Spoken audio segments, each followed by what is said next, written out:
Најдобрата македонска судијка Ивана Пројковска ќе суди надпревар од Лига на шампиони во женска конкуренција.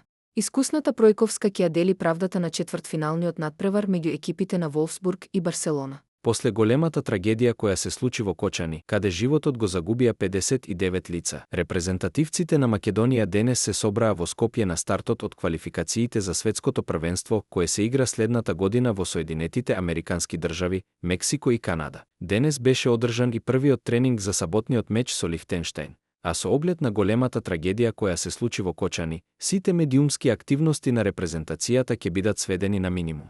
Македонија во сабота ќе се соочи со Лихтенштеин, а во вторник ќе игра со Велс. Трката за најдобар стрелец во трета лига Исток ќе биде навистина неизвестна.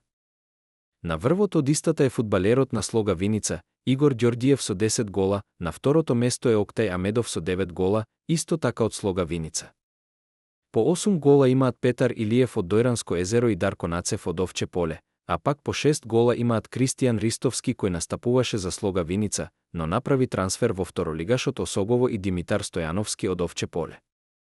Три екипи ќе водат неизвестна борба за првото место, а тоа ќе понуди неизвестна пролет кога е во прашање трета лига Југ, лидерот Големо Конјари, второпласираниот Башкими од Горно Јаболчиште и третопласираниот Превалец ќе ја водат таа пролетна борба. Овој регион ќе биде еден од најнеизвестните за првото место и баражот за втора лига. Гледавте една минута спортски вести на спортска мрежа.